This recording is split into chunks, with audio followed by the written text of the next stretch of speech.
another very important video on special cutoff, because I am seeing your comments and many of you are thinking of cancelling your admission.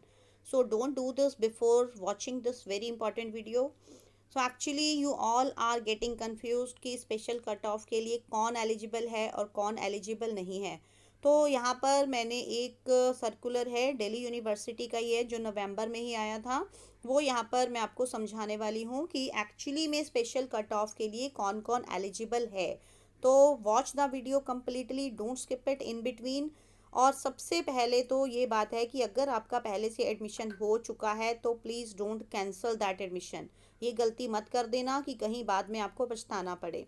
तो अब ये यहाँ पर हम देख लेते हैं कि eligibility criteria for special cut off. तो सबसे पहले only those applicants will be considered who could not और did not take admission in the initial 5 cut off for whatsoever reason. तो सबसे पहले तो वो बच्चे एलिजिबल हैं जिन्होंने किसी भी सर्कमस्टेंसेस में किसी भी रीज़न की वजह से एडमिशन नहीं लिया था, या उन्होंने खुद नहीं लिया था, या वो ले नहीं पाए थे। तो अब यहाँ पर आपको ये भी ध्यान रखना है कि ये रिजर्व्ड कैटेगरी की ही बात हो रही है यहाँ पर, ठीक है। तो then an applicant who has cancelled his और her admission in the 5th cut off will not be eligible to participate in the special cut off. तो सबसे इम्पॉर्टेंट दूसरी बात है, ये पहले नोटिस आया था, means 5th cut of 6th के बाद आया था, तो इसीलिए इन्होंने यहाँ पे 5th कट ऑफ लिखा है। तो अब हम यहाँ पर इसको 7th कट ऑफ के लिए ले सकते हैं कि अगर आपने 7th कट ऑफ तक किसी भी कोर्स या कॉलेज में एडमिशन ले लिया था और उसको कैंसिल करा दिया था तो आप एलिजिबल नहीं होंगे। तो that is what I am saying कि अगर आपको पहले से एडमिशन मिल चुका है तो डोंट कैंसल योर एडमिशन। तो थर्ड है applicants who are already admitted including NC Web in any course college of University of Delhi will not be eligible to participate in the special cut off। तो अगर आप पहले से ही cut off में किसी भी एडमिशन ले चुके हैं इवन इंक्लूडिंग NC Web, तो भी आप इसमें एलिजिबल नहीं हैं। तो स्पेशल कट ऑफ में अगर आप पार्टिसिपेट करना चाहते हैं तो सिर्फ वही कैंडिडेट्स एलिजिबल हैं जिनको एडमिशन नहीं मिला या जिन्होंने पहले एडमिशन नहीं लिया। तो अगर आपका पहले से एडमिशन हो चुका है तो आप उसको कैंसिल मत करवाएं, बार बार यही बोल रहे हैं क्योंकि इसके लिए फिर बहुत प्रॉब्लम हो जाएगी आपको। तो अब यहाँ पर आप सोच रहे होंगे कि पिछली वीडियो में मैंने बताया था कि आप कोर्स और कॉलेज कैसे कर सकते हैं। स्पेशल कट ऑफ में चेंज करने का मतलब ये नहीं है कि आपने पहले से ले रखा है और आप उसको चेंज कर सकते हैं।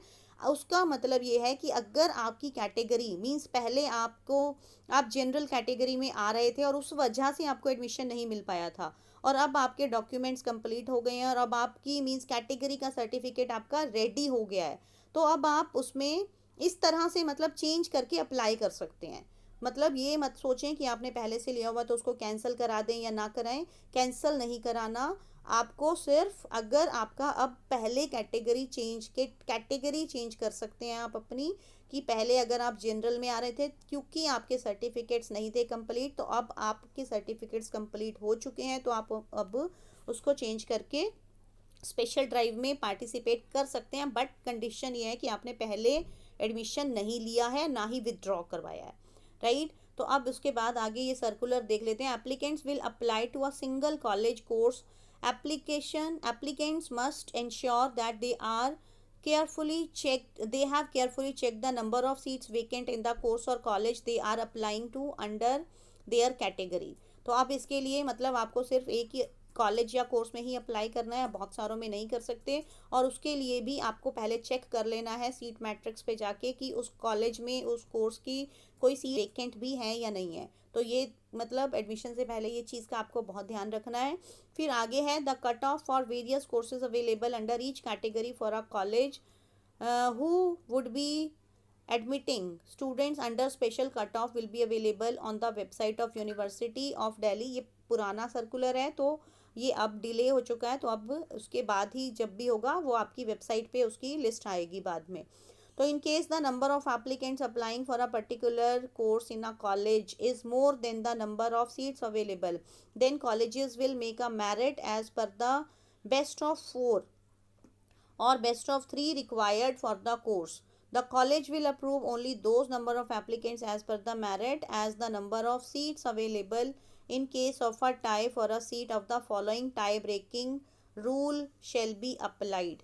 तो अब यहाँ पर भी वही बात आ जाती है, क्योंकि स्पेशल कट ऑफ की सीट्स लिमिटेड होंगी, तो अगर बहुत सारे बच्चों ने एक ही सीट के लिए अप्लाई किया है तो फिर से उनके 12th के मार्क्स देखे जाएंगे।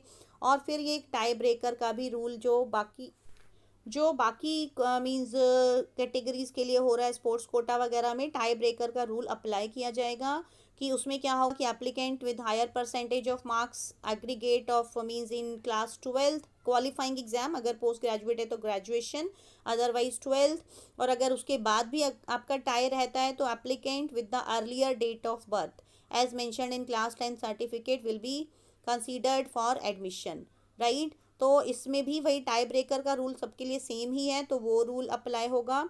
तो अब आप ध्यान से मीन्स अगर आपको लगता है कि आपने किसी भी कोर्स में या कॉलेज में पहले एडमिशन नहीं लिया और अब पहले आप एलिजिबल नहीं थे क्योंकि आपकी कोई सर्टिफिकेट्स में प्रॉब्लम थी या वैसे भी आपने नहीं लिया, तो अब अगर आप एलिजिबल हैं तो आप अप्लाई कर सकते हैं, राइट। तो share this video with others and like the video if you found it useful, and subscribe to Kingdom of Learning, because at this time you need so much support and guidance. Thank you everybody.